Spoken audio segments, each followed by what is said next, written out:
Hey guys, Blue Wizard here with another Soulforge video for Gems of War. We have a new week, so there's a new troop out and new stuff in the Forge, a new event. So we're going to check all this stuff out like usual. Let's go to the Soulforge, check out the weapons first. And this Blade of Morning weapon, it removes all purple gems, creates yellow gems equal to purple gems removed. Give 27 life to an ally boosted by yellow gems now on the board. So usually removing gems is not really a great thing because if you remove them, you don't gain any mana from that. Like when you destroy gems, it says if you matched it, if you explode them, you get less mana, but at least you're still getting some mana from the explosion. Removing, you don't. But this one actually creates yellow gems equal to the number of purple gems that's removed on the board, which it's a 1-to-1 ratio, so that could be pretty good. So I'll probably end up getting this. I think it is a part of the event, though. But if not, 300 diamonds is not that costly, so yeah, I'll probably end up picking up that one. As far as other weapons in here, we do have Nimbus Bow, which is kind of interesting for one reason, and that's that this is a Strix weapon. Creates mana based on how many Strix allies you have. Now, there's a really good Strix Guardian troop that only has an 11 mana cost. It's yellow. So when this thing creates yellow gems for each Strix ally, it will create some yellow gems for those troops. Now, those Guardian troops are really amazing if you have them fully traded because they give 4 to all skills on all Strix allies every time you get a 4 gem match or more, and that is really awesome. So this weapon is really good for that team, and you can use those Guardians without this weapon, but this weapon is used often with those Guardian troops. I believe they're called Finesse. So that's one reason to pick that weapon up, and it is only 300 diamonds, not too bad. So those would be my 2 recommendations of weapons here in the Forge this week if you're thinking about crafting some weapons. But of course, there are better weapons than these, I will say. You got things like Trickster Shot, Rope Dart, and things like that. So do be aware that, if you keep crafting things with diamonds, you might not have enough for when a really good one comes around. So you'll have to make that judgment call. As for troops, we're skipping over some of these summoning stones. There really isn't a whole lot going on there. We don't have looking at the legendaries and mythics in the Forge this week, they're really bad. I can't really, this is going to be difficult because a lot of these really aren't that great. For legendaries, we have Artima, we have Chief Stronghorn, we have Teloka, and Ursuvius. Ursuvius isn't too bad, I will say that, because it does 50% chance to burn random enemy at the start of your turn, which is really good for classes that are fully 100 leveled up, and they do have that last talent for Fireblade, which is a triple skull damage to burning enemies. So this troop would go really well with that, and it's not bad for as far as like doing damage to all enemies there. So that isn't really a bad legendary troop. But I still wouldn't recommend crafting it. I don't think it's good enough to craft for 800 diamonds. You got a way better chance of getting legendaries in opening keys than you do mythics. So there's only a very few legendary troops I recommend that you craft. Otherwise, save those diamonds for much stronger troops. Those mythics. Now there are some bad mythics though, and this week we do have some bad ones. I really can't recommend crafting really any of these except maybe one, and that's Shabanu Vespera, because Shabanu Vespera is actually a decent mythic troop, but you do need specific troops to work really well with it because it's going to work as a looping troop here. You want to pick troops that have a solid blue, solid purple, or solid yellow color with this troop so that it will maximize its looping potential. And that's really all you use this troop for, is just looping, creating enough mana to loop. As far as the other mythic troops here, we have Urali, which I can't really recommend this one anymore. It used to be really deadly along with the Scorpius mythic troop as far as lethal damage goes, because Scorpius will do lethal damage to any enemy that's poisoned. Used to be a really strong team for a level 12 Explorer.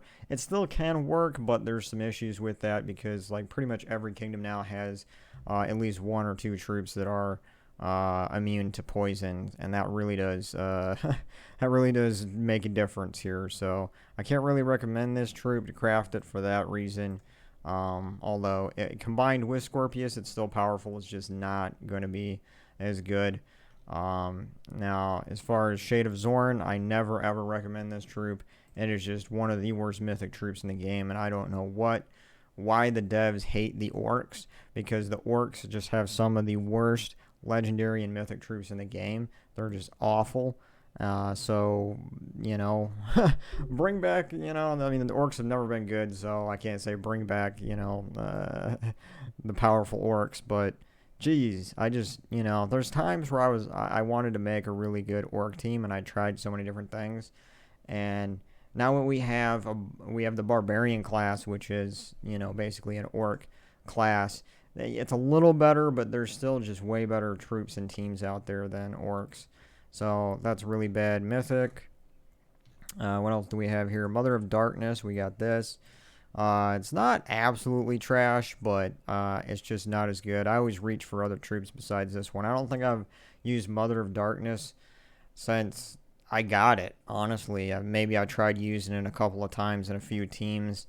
I think I did make some team that was all Darkstone themed, and I used it in that. But other than that, like, it really isn't that amazing. It does true damage to an enemy and the enemy below it, boosted by purple gems. If the enemy dies, create 12 purple gems, otherwise summon 2 Sister of Shadows.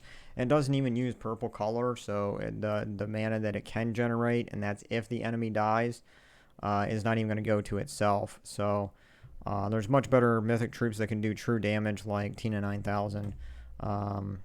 Yeah, so not really a fan of the Mother of Darkness.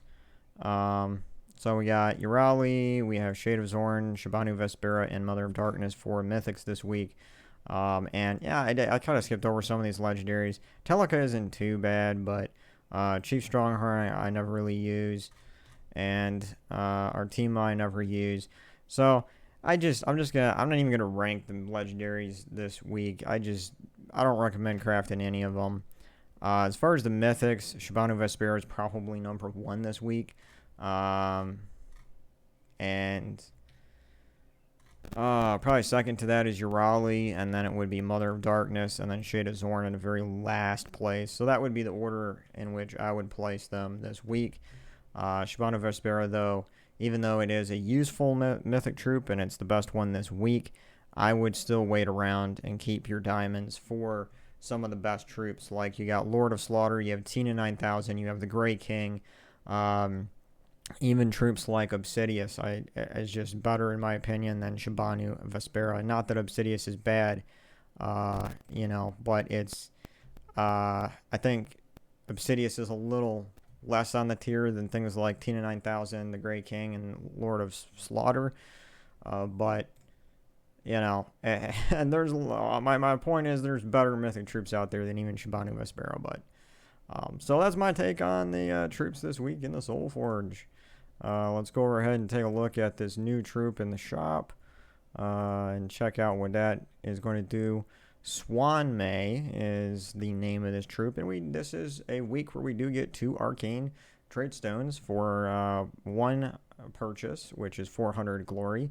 So if you do need that trade stone, the arcane storm trade stone, now is the time to really kind of stock up on those, get some of those mythics, legendaries, or classes powered up or fully traded with that.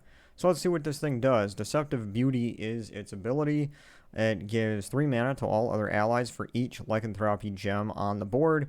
Then convert yellow gems to skulls. That's actually kind of interesting. I like the fact that it converts yellow gems to skulls. That can be useful. It is a 14 mana cost. It's not even a legendary, and it's converting a gem color to skulls. And it has if you fully trade it, it has a 50% chance to convert a purple gem to a lycanthropy gem at the start of its turn. So, yeah, pretty awesome. in that regard. So it's a little better than the troops that we have been getting for a while. So I'll say that much about it. I may actually use that troop, especially for the converting yellow gems to skulls. That's pretty awesome.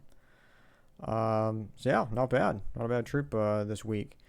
So really, the only thing left we got here is to check out the event that's going on, which is called Essence of Sun. And it looks like the kingdom for this week is the what is that kingdom called? I know it's the Strix allies, but Suncrest. That's what it's called. I had to go in here and check my event keys to see what that event's called, that the kingdom's called. It's Suncrest, and let's go check here in the shop. I don't see that weapon that I was talking about, so I think, yeah, if you want that weapon that's going to remove gems and create yellow, remove purple gems and create yellow gems equal to the amount that was removed, that is 300 diamonds in the Soulforge weapon shop.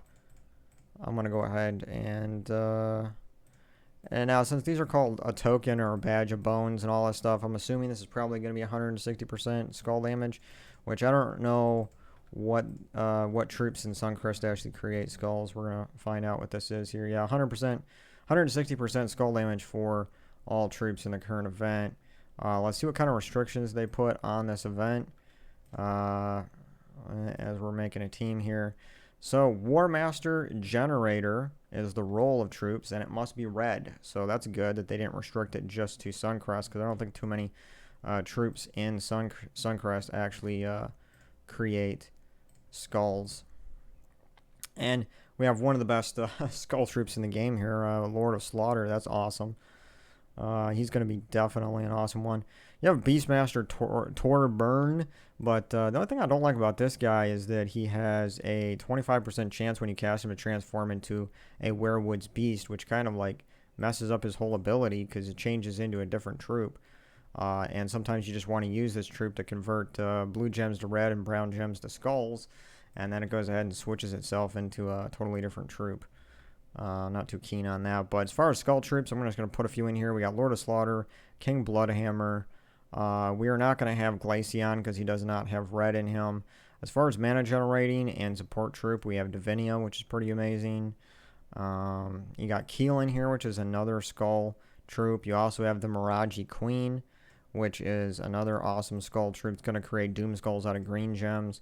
We have Azirus, kind of as a backup, like it can create it turns a normal gem into a skull. And if you want to have empowered troops that are doing skull damage, you have Fist of Zorn. That's in here. Another great mana generator is Harpy Mage. Marilith is pretty good for mana generation.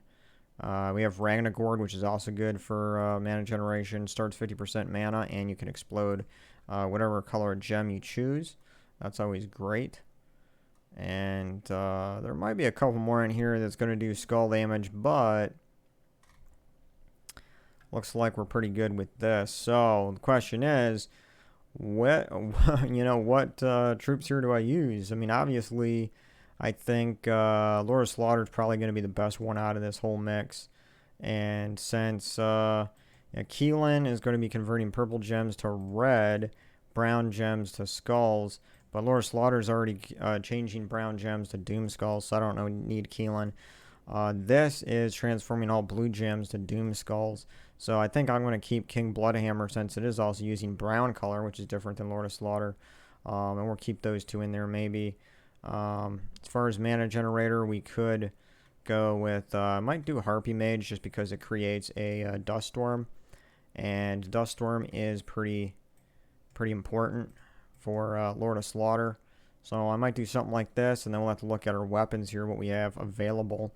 And, we could use a Doomed Crossbow here for if we have that. We obviously want to do more skull damage, so one of the weapons that's going to work really great for that is Mang. And we also could use, what's that other troop?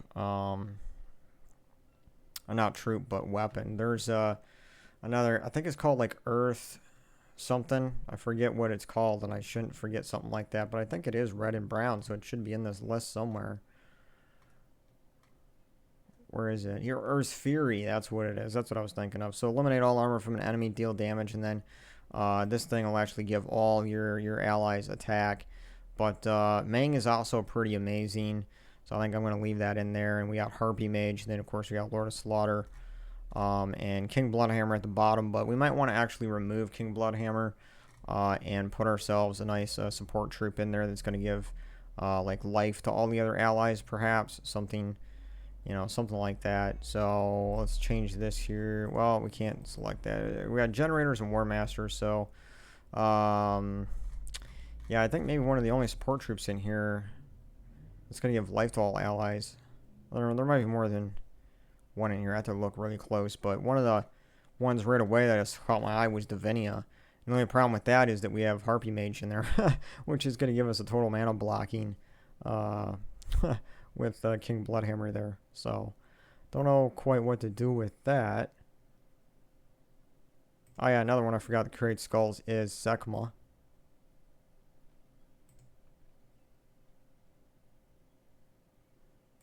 But yeah, we also have Mirage Queen. That's going to block the color of the Lord of Slaughter. That's why I didn't keep it in there. But as far as the mana generator, I could put in there the Dragon Soul because it's going to give me some explosion. We could do that. We could do that, or I could put Marilith in there. But there's going to be some mana blocking going on.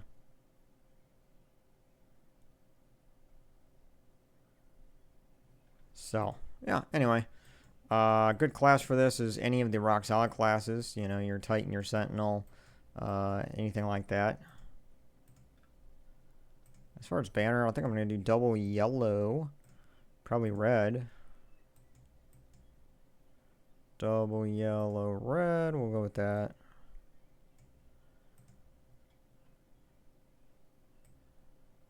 And so a team like this, you know, at least we have a lot of options for skull damage in this event. So that's going to be nice. We got a lot of different things to pick from. Different troops and a few different weapons there. And we'll go ahead and explode something here. Creates that brown, that dust storm. Of course, we got, you know, this is so early in the game. Like any team that you use is going to win, basically.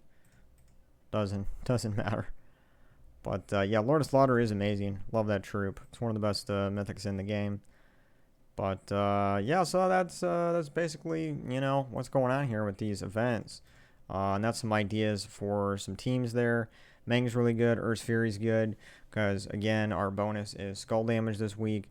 Harpy Mage is a really good mana generator, especially if you're going to use it with the Lord of Slaughter, simply because this is going to it's going to transform all brown gems into Doom Skulls, and the Harpy Mage will conjure a Dust Storm, which is going to generate more brown gems on the board. Dragon Soul is just in there for some kind of mana generation. It's going to explode the board a little bit, but, you know, there's other troops probably in there that we can replace with that. Yeah, hopefully, you know, gives you some ideas what you guys can do, and I think that's about it for this video, and I appreciate you guys watching all my videos, and I'll love you guys. I'll catch you on the next video. Later.